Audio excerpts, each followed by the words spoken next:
What up, Trinity Youth? It's your boy Rico coming in live for a teaching, except this time I'm in my in-laws' screened-in porch and it's cold outside. So here we go. I always start with a question, so I got one for you. When is the time that you felt frustrated beyond words? You got it? I remember when I was in kindergarten at J. Ackerman Cole School, and I barely knew English. I had just come here from Venezuela with my family. It was about 4 or 5 years old. And so I remember sitting on the community rug, I guess it was, in the center of the classroom. Maybe your kindergarten class had one too. And, you know, when we would do story time or whatever. And the teacher then suddenly kind of told me to sit at my desk while everyone else stayed and played on the rug. And I realized it was because I wasn't sitting in a circle like the rest of the class, but I was sitting in the middle of the rug. And that's because that's all I understood to do. I didn't really understand the circle part. And it was because I barely understood the language. I felt so misunderstood. I felt so on the outside. I felt like I did not belong. It was so frustrating. And I could still remember 35 years later how I felt as a little boy in that classroom. And I just couldn't even vocalize how frustrated I was because I couldn't speak English. And you know, that story reminds me of this deep desire that I think we all have to belong. You and I have a deep desire to feel like we belong. It's why we follow trends. It's why we care about what people think and what our friends are doing. It's like biologically written into our DNA. Did you know that a young baby, when it's born, it won't develop quite right if it's neglected when it's young? A baby needs community. It needs a home. It needs a place where it can be nurtured and nourished. And it's the same for us, for you and me. We all need a community to call home. We need it physically, emotionally, socially. And God knows that about us because God created us that way, because that's what God needs as well. God is community, Father, Son, Holy Spirit, perfect community.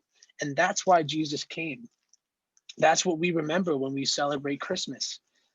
That's the story of God stepping into our world through this person, Jesus, from a baby to a grown man. And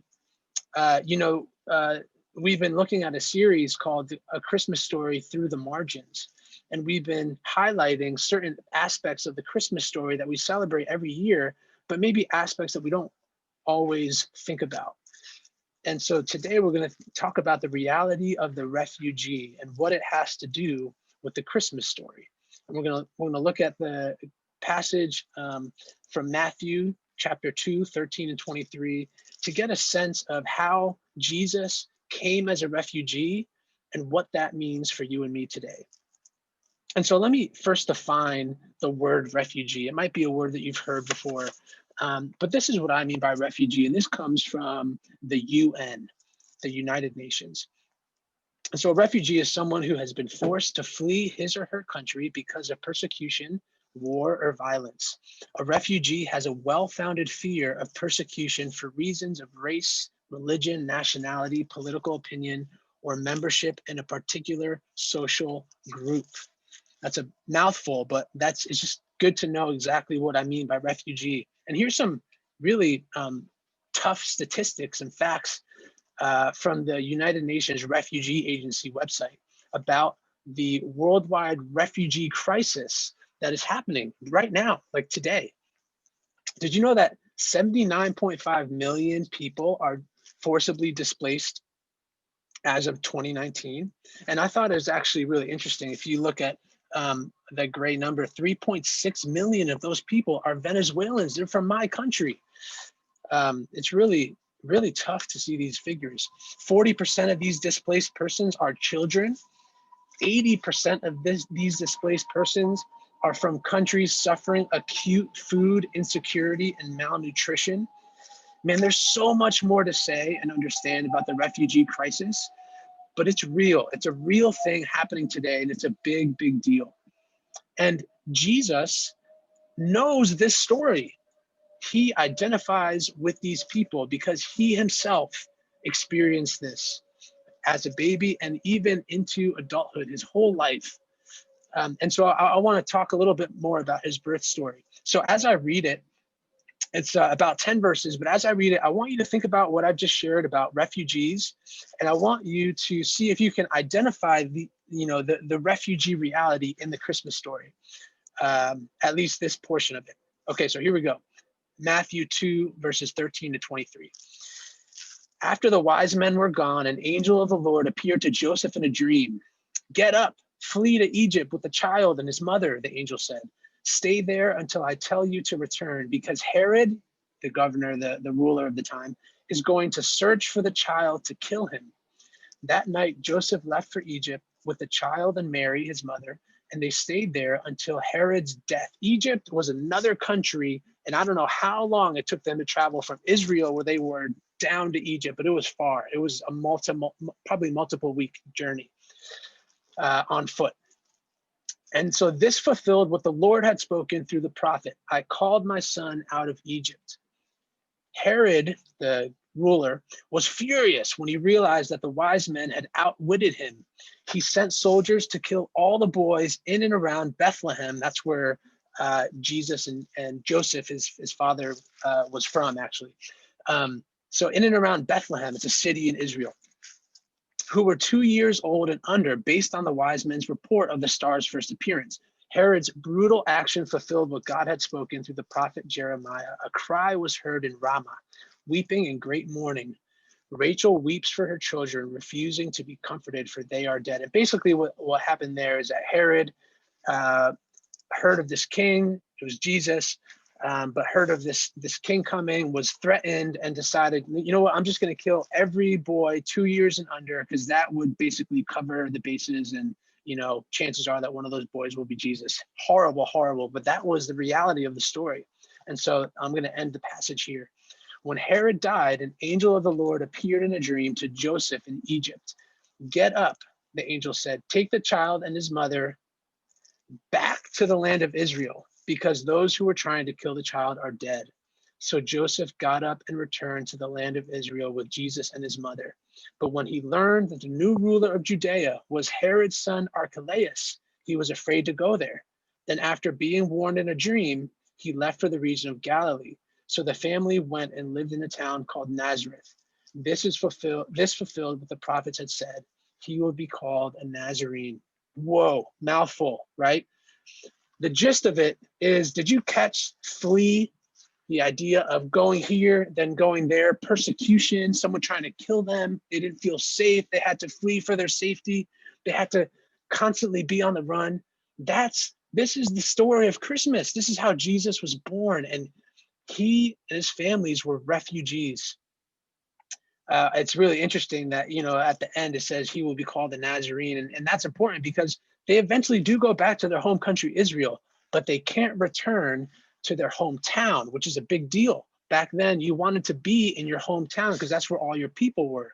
And so even in his own country, Jesus and his family were refugees, even within their own country, because they didn't feel safe going back to their hometown. Can you imagine?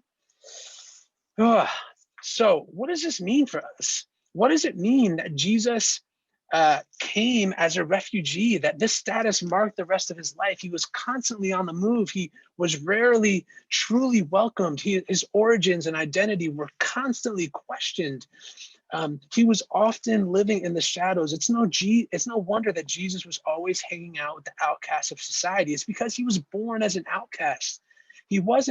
Jesus wasn't a powerful, well-to-do, nice guy who was charitable. I think that's sometimes what we think of when we think of following Jesus, is just to be nice and kind of,